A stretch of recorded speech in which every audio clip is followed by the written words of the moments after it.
But let's listen to what she has to say about the Navy hiring drag queen to combat sinking recruitment. Well, I'm going to go ahead and tell you that that is not going to solve it whatsoever. Do get dragged into World War III. If you're wondering where it is that our military stands, well, the US Navy has platformed a drag queen influencer. I wish I was kidding, I'm not, to attract the youth because right now the military is facing a hiring crisis. That makes sense to me, obviously. You're encouraging men to act like women, and I don't think that those men are necessarily going to want to. Hey, yo, what happened to women can serve, man? Like, oh, fuck. I hate this bitch. Sign up to fight overseas wars. But yes, this is a real headline. There is a drag queen influencer that is trying to engage Gen Z. Sign up for the military because I'm a drag queen or something. Here, he who dresses up like a she is, in his own words. Take a listen. CNO, you better work. That was my first reaction to my peers when they showed me today this article. Admiral defends non-binary officer against attacks from GOP lawmakers. This is so important and incredibly amazing. Thank you so much for the support from the CNO. I hope to meet you one day. This is incredible. As a non-binary person myself and a queer person, there's struggles. I face a lot of hate, more online from other service members, probably more than anything else because it's easy to hide who you are. However, I'm going to call bullshit on that right now. I do not think that you receive more hate from online other service members because of this. I am just going to call bullshit. I know it's anecdotal and it's personal experience based, but I call fucking bullshit.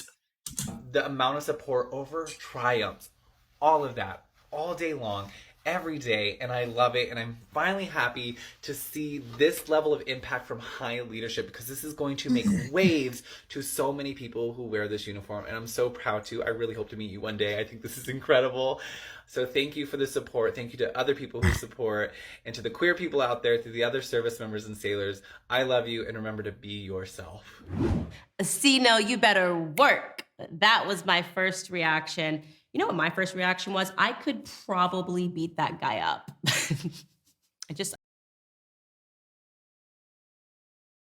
As we've already established in the last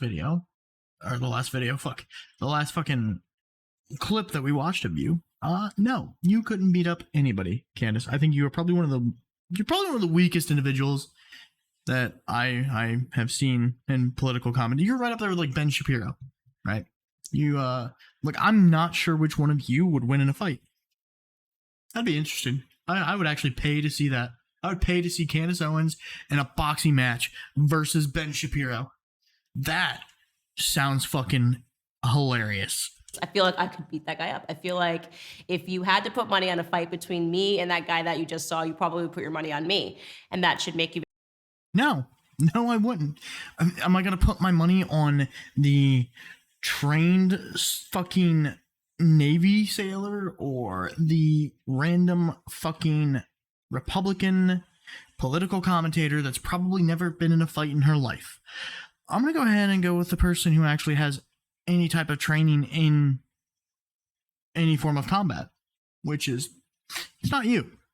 Very upset because this guy is now recruiting people. Not only is he in the military, he's recruiting other people to be in the military. And that doesn't make me feel secure about the direction of the United States military. I just imagine that if you are, well, let's say Vladimir Putin, or if you are Kim Jong-un, if you are any dictator or any world leader that is adversarial to America, you're feeling real good right about now. Are you?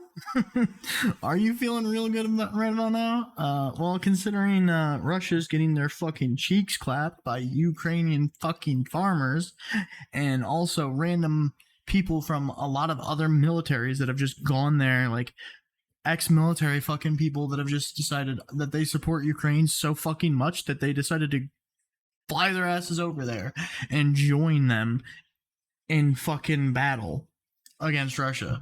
Like, are you confident? Are you feeling pretty good? Because I don't think you are. Because if you can't even handle that, how are you going to handle the US military? That should be very telling. Right?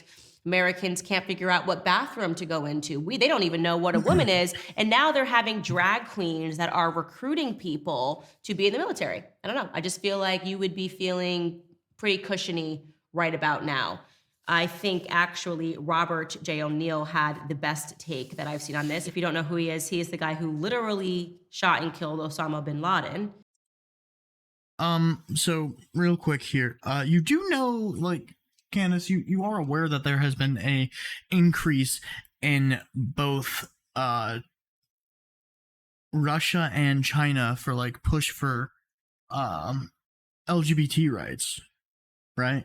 Like, you do know that has been a thing ongoing, especially in Russia. You hear before, like, the Ukrainian incident, you heard quite a bit of Putin like fucking stomping down on LGBT rights, like movements creeping up on him, right? So it's not an exclusively fucking United States ordeal. Not really sure. I'm not even really sure why you have a problem with this, Candace. Like, you don't serve. You are not somebody who is like, I can't stand non-service people critiquing somebody who is serving and saying they're serving wrong. It's such a fucking ridiculous argument to make. It's so fucking stupid. Like, listen, bitch, sit back, make your fucking political commentary videos, bitch about the world changing and how it's scary it is, while that person protects your fucking right to sit here and bitch. He tweeted, "All right, the US Navy is now using an enlisted sailor drag queen as a recruiter. I am done. China is going to destroy us. You got this, Navy. I can't believe I fought for this bull." And I think that is the way that most veterans must feel when you. How about you don't fucking speak for most veterans, bitch? Yeah. How about you just don't assume anything of what any fucking vet says or thinks or feels. You just shut the fuck up about that particular topic. You haven't earned the right to speak for fucking vets, that's for sure. Yeah. You see what is happening when you see a military that is so politicized that they are kicking out good people because they refuse to get the COVID vaccine while accepting people who are openly saying, "See now, you better work," on their TikToks and saying that these people should be leading the recruitment effort. You have to be angry. You have to be angry at yourself for being willing to lay down your life for a country that you do not recognize. What a fucking outrageous fucking statement to make. This is especially for like Republicans who are very like patriotic typically, like, this is your fucking person. Like, this is one of the voices for you guys, as somebody who's literally on here fucking talking about how veterans feel, talking about how they fucking should be ashamed. It's fucking disgusting. does America stand for anymore? That's what I would imagine people like Robert J. O'Neill are thinking. And this is why we are facing a recruiting process in the military. Because why would you want to go out and defend a country that wouldn't possibly defend you? To go back to the Jordan Neely situation, when you have a veteran who actually is standing up to still defend American citizens, you have politicians that are screaming for your imprisonment. It's just a sad state of affairs in the United States of America. Because, oh my god, for fuck's sakes, because it is, I don't even know where to begin with this. So, because he's getting fucking no real defense, or getting, I mean, he is getting defended, but he has other people calling for his imprisonment because what he did could be easily considered manslaughter.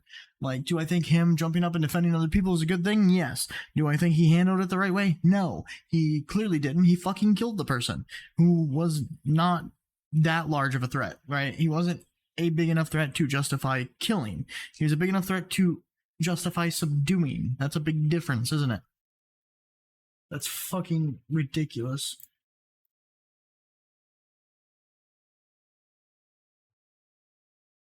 God, that video pissed me the fuck off. Just, like, imagine this fucking entitled bitch being able to sit there and fucking say veterans should be fucking ashamed that this is the country that they fought for, that this is the country they have fucking served for. Shut the fuck up. What, you don't tell fucking veterans what they have to fucking feel or what they think? How about that? I'll fucking see you signing up. It's fucking ridiculous.